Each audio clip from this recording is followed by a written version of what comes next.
Audio Jungle.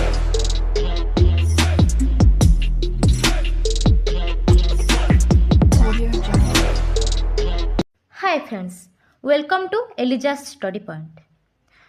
पूर्व class मानकरे आमे फिलोसफी ऑफ भगवद गीतार चैप्टर 1 रे थिबा गीतार स्वरूप, उत्पत्ति, सारमर्म एवं महात्म्य संपर्क रे संपूर्ण आलोचना करि सारिछंती एवं तार किछि इंपोर्टेंट क्वेश्चन को मध्य आलोचना करि सारिछंती। आज आमे यूनिट 1 रे थिबा चैप्टर 2 धर्म धर्म कौन, धर्मर प्रकारभेद एवं धर्मर वैशिष्ट्य, ये तीनोटी जिनिस को आज आम आलोचना करवा। जो माने चैप्टर 1 देखि नांती से माने प्रथमे चैप्टर 1 को देखि नियंतु। मु डिस्क्रिप्शन बॉक्स रे लिंक दे देबी, से माने प्रथमे आगे चैप्टर 1 देखि नियंतु।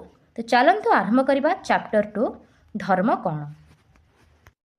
तो चलंतु देखिबा क्वेश्चन रहिबो धर्म कौन, धर्मर प्रकारभेद, धर्मर वैशिष्ट्य, ये संपर्क में आलोचना कर। धर्म तत्वटी गीतार एक महत्वपूर्ण दिग। गीतार प्रथम अध्यायर प्रथम श्लोकर प्रथम शब्द हेउची धर्म क्षेत्रे। चतुर्थ अध्यायर सप्तम और अष्टम श्लोकरे श्रीकृष्ण मुख निःसृत वाणी हेउची यदा यदा हि धर्मस्य ग्लानि भवति भारत अभ्युत्थानं मध्यमश्च तदास्मानं सृजामय परित्राणाय साधूनां विनाशाय च दुष्कृतां धर्मसंस्थापनार्थाय संभवामि जुगे जुगे। तो एटा होची श्रीकृष्णकर मुख निःसृत वाणी, जहाँकि चतुर्थ अध्यायर सप्तम एवं अष्टम श्लोक लिपिबद्ध। तो आमर गीतार प्रथम शब्द, प्रथम श्लोकर प्रथम शब्द होची धर्म क्षेत्रे।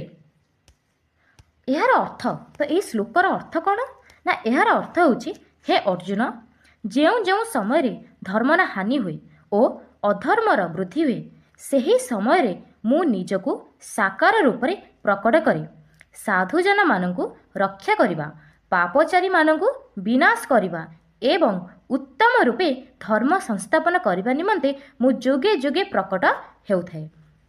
तो धर्म को गुरुत्व दिया जाइए। नेक्स्ट अष्टादश अध्याय 66 तम श्लोक 66 श्रीकृष्ण कहिचंती हे अर्जुन, तुमे सकल धर्म को परित्याग करी मोर शरण निय। धर्म शब्दटी केवल नैतिक बा धार्मिक जीवन मध्य सीमाबद्ध न होई यह समग्र विश्व तथा भूमि को स्पर्श करिछि। तो धर्मटी कौनसी मध्य सीमाबद्ध नहीं, यह समग्र विश्व तथा भूमि को स्पर्श करिथाए। एतिक थिला धर्मर इंट्रोडक्शन। एबे जानिबा धर्म कौन, धर्म काहाको कुहाजे। धर्म शब्दटी ध्रुव धातुरे मन प्रत्यय जोगे पूर्वक उत्पन्न होइछि। तो धर्म शब्दटी ध्रुव धातु मन प्रत्यय लगी सृष्टि होइछि। ध्रुव शब्दर अर्थ है धारण करवा। धारयते इति धर्म, जहाँ आमको धारण करिछि बा धरि रखिछि ताहाको धर्म कुहाजे। महाभारतर कर्ण पर्व रे कुहा जाइछि जे जहाँ सकल जगत को धारण करे बा सकल वस्तु प्रतिपोषण करे गतिशील करे ता हेउछि धर्म। तो कर्ण पर्व रे एहा कुहा जाइछि। प्रत्येक जीव निज निजर धर्म पालन करती। एही वैदिक रीति परवर्ती काल रे न्याय वैशेषिक दर्शन रे अदृष्ट एवं पूर्व मीमांसा रे अपूर्व रूपे प्रकाशित होइछि। जेकोसी कार्य कले ताहार प्रभाव अदृष्ट भाव में रही अदृष्ट कहुए। धर्म हेउछि एक नियम जहाँ आमको कर्म करने निर्देश देता है। तो धर्म हेउछि एक नियम जहाँ आमको कर्म करने निर्देश देता है। मनु कहिचंती, मनु जणे ऋषि, तो मनु कहिचंती धर्म हेउछि सदाचार। आमे जहाँ कहती ताहा धर्म नुहे, जहाँ करती ताहा धर्म। इंग्राजी शब्द रिलीजन शब्दटी धर्मर अर्थ को पूर्ण भाव प्रकाश करेना। यही शब्दटी लाटिन शब्द रे एवं लिगारे रु आसी। रे रो अर्थ एगेन, जो कि पुनर्बार, एवं लिगार अर्थ टू बाइंड बा जोड़िबा। तेणु रिलीजन और अर्थ होची पुनर्बार जोड़िबा। नेक्स्ट जैन एवं बौद्ध धर्म कौन कहते धर्म को लेकिन ना जैन और बौद्ध माने धर्म को सार्वजनीन नैतिक ज्ञान शिक्षा रूपे अभिहित करिसेंती। तो जैन बौद्ध माने कौन कहते सार्वजनीन नैतिक ज्ञान। पाणिनि पाणिनि कहते धर्म हेउछि धार्मिक कर्म बा प्रथा। धर्म हेउछि एक कर्म बा प्रथा जोटा कि धार्मिक। श्रीमद् भगवद गीता रे धर्म को आत्मधर्म नैतिक शाश्वत रूपे ग्रहण करा जाई अछि। तो एतिक धर्म कौन धर्मर संज्ञा भी यहाँ हो पार। तो देख नेक्स्ट अच्छी धर्मर प्रकार भेद। धर्म को केते भाव विभक्त कराई कौन कौन विभिन्न दृष्टिकोण धर्म को भिन्न भिन्न भाव में विभक्त कराई। गोटे दृष्टिकोण धर्म को 3 भाग में विभक्त कराई कौन कौन ना वस्तु धर्म, जैव धर्म, मानव धर्म। तो वस्तु अनुसार वस्तु धर्म, जैव जोटा कि जीवंत जिनिस सेटा को जैव धर्म और मानव धर्म। मनुष्य किसी धर्म थाए सेटा होची मानव धर्म।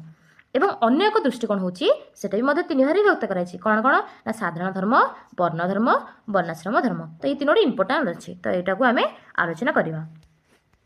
साधारण धर्म जाति धर्म वर्ण लिंग निर्विशेष साधारण धर्म सबु मनुष्यंकठारे रही। सर्वदा सत्य कहवा, अन्य जीव प्रति दया भावना, अन्य को भल पाइबा, गुरुजन मानक सम्मान देवा आदि साधारण धर्म अटे।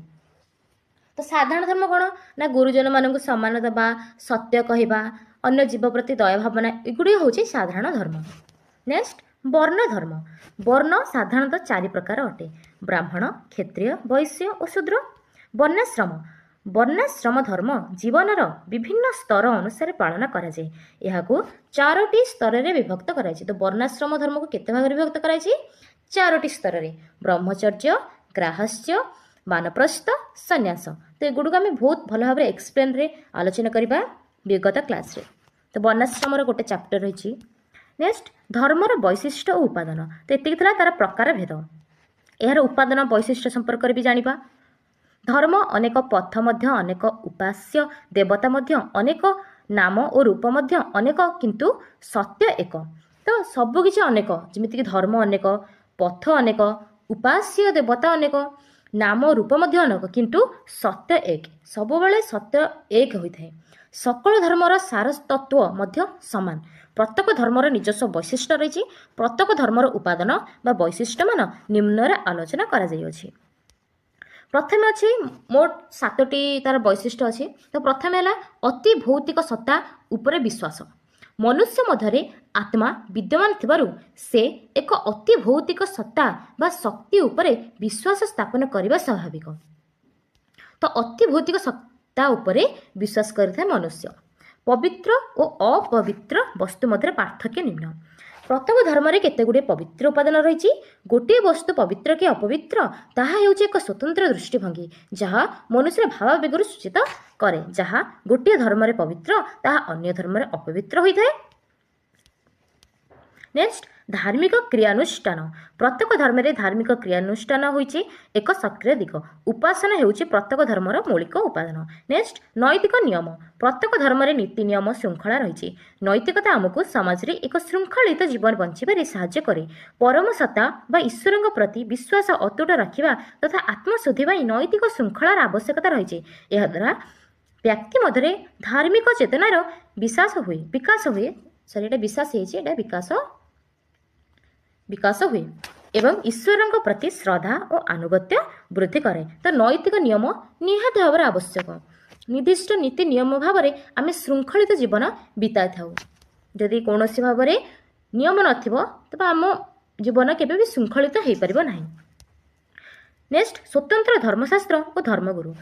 विभिन्न प्रकार धर्म में भिन्न भिन्न धर्मगुरु थांती। धर्मशास्त्र रही है जपरिक हिंदू मानकर कौन वेद थाए, गीता थाए, भागवत थाए, उपनिषद थाए। सेपरी इस्लाम रे कुरान थाए। यहीपरि भाव में ख्रीष्ट धर्म में बाइबल थाए। तो सेगुड़ आम आलोचना करवा। प्रत्येक धर्म में स्वतंत्र धर्मशास्त्र रही जो तत्व ज्ञान सह व्यावहारिक ज्ञानर वर्णना कराई एवं दैनंदिन जीवन को श्रृंखलित करें। तो धर्मशास्त्र धर्मगुरु आमको दैनंदिन जीवन में श्रृंखलित रखि थांती। हिंदू धर्म में वेद, उपनिषद, गीता, भागवत इत्यादि धर्मशास्त्र रही। इस्लाम धर्म में कुरान, ख्रीष्ट धर्म में बाइबल आदि धर्मशास्त्र मान रही। सेपरी जैन धर्म में अंग उपांग, बौद्ध धर्म में त्रिपिटक एवं सिख धर्म में ग्रंथ साहेब आदि धर्म ग्रंथ मान रही। नेक्स्ट धार्मिक गोष्ठी बा संघ और धर्मपीठ मनुष्य एक सामाजिक प्राणी समाज रे तार व्यक्तित्वर परिप्रकाश और अभिवृद्धि अटे समाजर अग्रगति तथा पूर्ण गठन सकाशे धर्म एक बलिष्ठ साधन रूपे कार्य करे तो धर्म एक पूर्ण गठन सकाशे धर्म एक बलिष्ठ साधन रूपे कार्य करते संघ और धर्मपीठ धर्मर प्रसार और विकास सकाशे एक शक्तिशाली माध्यम रूपे कार्य करते। लास्ट पॉइंट जीवन जगत और ईश्वर प्रति स्वतंत्र दृष्टिकोण जीवन जगत और ईश्वर यही तीनोटी सत्य मनुष्य ପାଇଁ परम आकर्षणीय होई रहिछि एही तीनोटी सत्यर अनुसंधान करने तथा उपलब्धि करने सकाशे मनुष्य सर्वदा प्रयास करि आसिछि। धर्मर एक सार्वजनीन दिग रही धर्म व्यक्तिगत अभिवृद्धि रे एक अमूल्य साधन तो एतिक थिला आजिर क्लास नेक्स्ट क्लास रे आमे वर्ण धर्म से संपर्क रे आलोचना करिबा आज आमे धर्म कौन धर्मर प्रकार भेद एवं धर्मर वैशिष्ट्य उपादान संपर्क रे आलोचना करि सारिछे तो नेक्स्ट क्लास रे देखा हबो रहिली जय जगन्नाथ।